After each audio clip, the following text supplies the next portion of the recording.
ሰላም ጤና ይስጥልን እንደምናላችሁ የአዲስ ቻናል ተከታታዮች ዛሬ እንግዲህ በጣም አስደናቂውና በዶክተር አብይ አህመድ ጠቅላይ ሚኒስትር አማካኝነት የተዘጋጀው የቤተ መንግስቱ በጣም የሚማርክ ፓርክ አንድነት ፓርክ ተብሎ ተሰይሟል። ይህ ፓርክም ስራውን ለህዝብ በይፋ ክፍት የሚሆነው ከነገ በስቲያ መስከረም 29 2012 ዓመተ ምህረት ነው።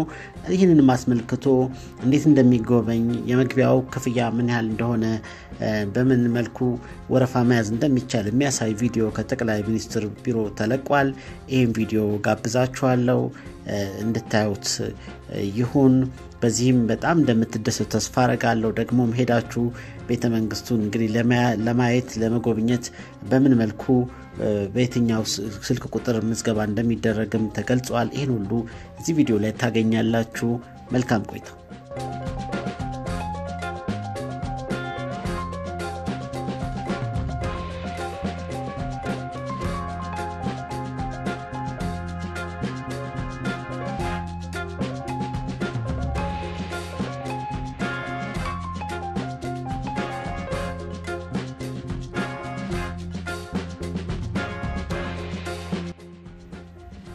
ተመልካቾቼ እንግዲህ ከዚህ ቪዲዮ ላይ እንደተረዳሁት በአጭር የጽሁፍ መልእክት በ6030 ላይ መልእክት ልከው መመዝገብ እንደሚቻል ያመልክቷል። እንግዲህ በዚህ በአይነቱ ልዩ የሆነ በቤተ መንግስት ውስጥ የሚገኝ ሙዚየም ፓርክ ለመጎብኘት እጅግ ያጓጓል። የህፃናት መጫወቻ ቦታ እንደተዘጋጀ ተገልጿል። እንደዚሁም 9ኙንም ክልሎች የሚወክል እልፍኝ አዳራሽ እንደተዘጋጀ በአይነቱ ልዩ የሆነው እንግዲህ ጥቁር አንበሳ ዋሻ ውስጥ እንደሚገኝ በዚህ ቤተ መንግስት ውስጥ እንዳለ እንደዚሁም እንግዲህ ታይተው ለመጀመሪያ ጊዜ የሚታዩ የቤተ መንግስቱ የተለያዩ ክፍሎች እንቁላል ቤት የመሳሰሉት እዚህ እንደሚገኝና በልዩ ሁኔታ እንደተዘጋጀ ተገልጿል። በጣም የሚያጓጓ ነው። እንግዲህ ይሄን ለማየት መስከረም 29 የሚመረቅበት ጊዜ ነው። ከዛ በኋላ ግን በአጭር መልእክት 6030 ላይ በመመዝገብ 200 ብር መግቢያ ክፍያ አለው። እንዲሁም ለቪአይፒ 1000 ብር ነው። በዛ አማካኝነት ለመጎብኘት ይቻላል። እንደሚታየው በቪዲዮ ላይ እንደሚታየው በጣም የሚያጓጓ ነው። በእውነቱ አገራችን እንደዚህ አይነት ቤተ መንግስትን ያክል አይተነው ማናቀውን አሁን ለማየት ልንበቃ ነው። በጣም ደስ ይላል። እስከማይጓጓለው እናንተም እንደጓጓችሁ ተስፋ አደርጋለሁ። መልካም ቆይታ።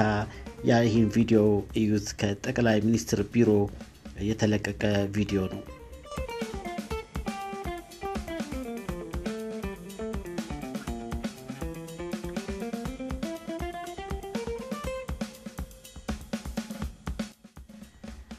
ተመልካቾቼ በተጨማሪም እንግዲህ እዛው ቦታ ላይ ቲኬቱን ማግኘት የምትፈልጉ ሰዎች ሄዳችሁ ማግኘት የምትፈልጉ ሰዎች ዴቢት ካርድ የባንክ ዴቢት ካርድ ቢዛችሁ ብትመጡ ይመከራል የሚል ማለ። ስለዚህ በኦንላይን ማስቆርጡ ሰዎች ቦታው ሄዳችሁ የምትቆርጡ ሰዎች የባንክ ዴቢት ካርድ ከቀጥታ ከአካውንታችሁ ላይ ቲኬት ገንዘብ ቀንሶ ቲኬት የምትቆርጡበት ሲስተም አለ እዚህ ሀገር ከባንኮች ዴቢት ካርድ ይባላል። እሱን መያዝ ይኖርባችኋል። እንዲሁም ተመልካቾች ስለ ቲኬት አቆራረጥ መረጃ ለማግኘት ዌብሳይት ካስፈለገ www.unitypark.et ላይ እንደምታገኙ ተገልጿል። መልካም ጊዜ።